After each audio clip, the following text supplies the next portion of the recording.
So this last example is nothing new. We're just applying what we've learned to a bigger example. So I'll first just go through and make sure we have the correct numbers to start with. And then again, I recommend usually pausing the video and trying to work as much of the problem as you can. And then kind of comparing your answers to mine. So an assembly line is interested in estimating the proportion of their items that are defective. So we took a systematic sample of 1,500 items and found that 45 were defective. So what I know then is that my N is 1,500 and that my sample proportion is 45 out of that 1,500, which turns out to be 0.03.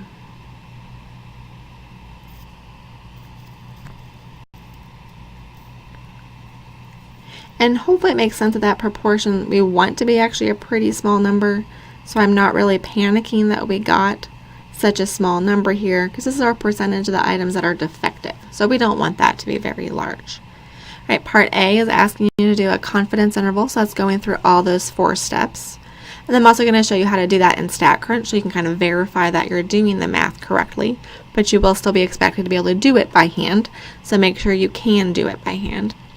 Part B will be asking you to make a decision based upon that confidence interval, and then Part C is asking you to find a sample size. So again, I recommend pausing the video here and then seeing if your answers match mine. So our first step, so P is our population proportion of defective items for this assembly line.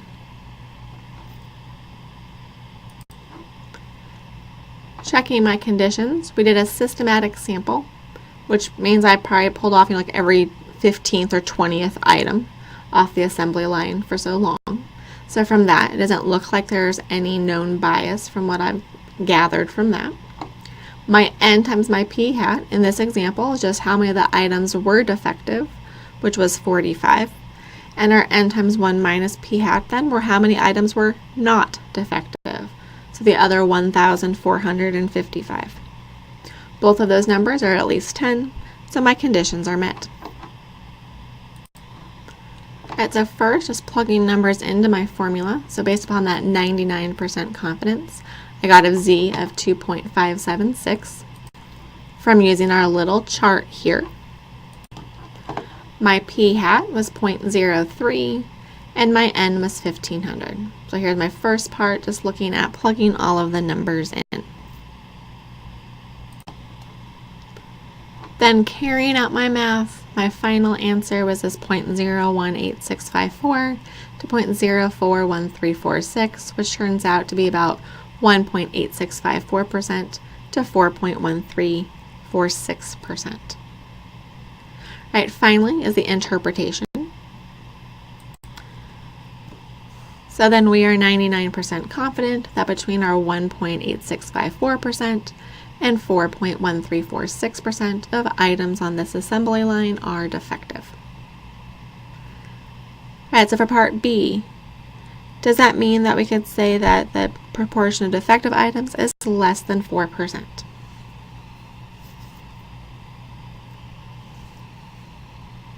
Well, if I look at my interval, is my entire interval less than 4%? Nope. Even though just barely part of it is larger, but because the entire confidence interval is not less than 4%.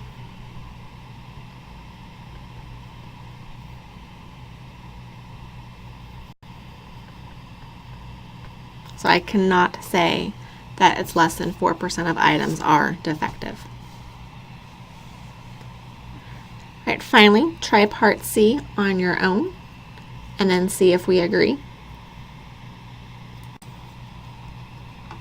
As for this one, we're trying to figure out how many items I need to sample, so we're trying to find sample size to be within 0.5%, which gives me my margin of error. So again, gotta divide by 100%, so this one should have 2 zeros in it, with 95% confidence, so giving my Z of the 1.96. Now determining your P hat, since we're still working with the same example, we have our P hat from the previous page of being the 3% or 0.03. So since we have that similar study, I used that one. So plugging our values in looks like this. It should have gave us 4,471.6. Again, if I have to sample any of that item, I have to sample the whole thing. So always rounding up here will give me 4,472 items.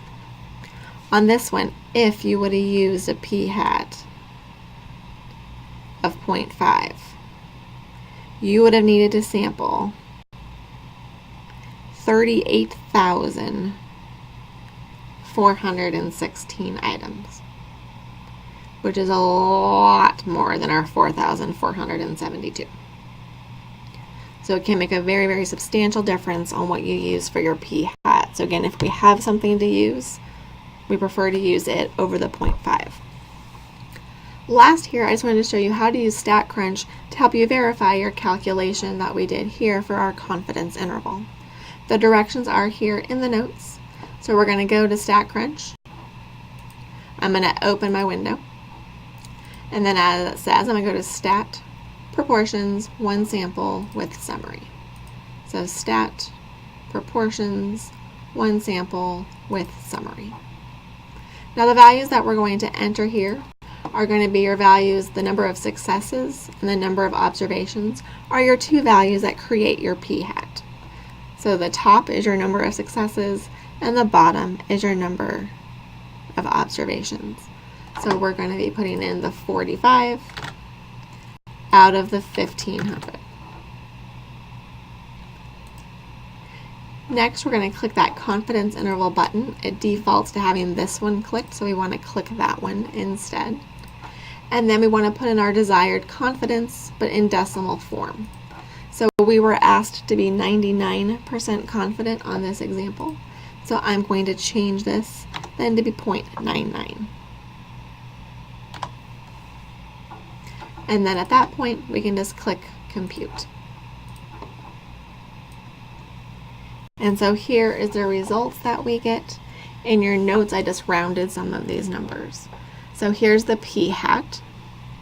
That standard error was that 0.0044 value was what we got right here when we did that math. And then we're given our lower limit and our upper limit, which are literally the endpoints of our interval. So we got 0.018654, 0.018654 within rounding there. And then our upper limit is 0.0413, which is also what we got.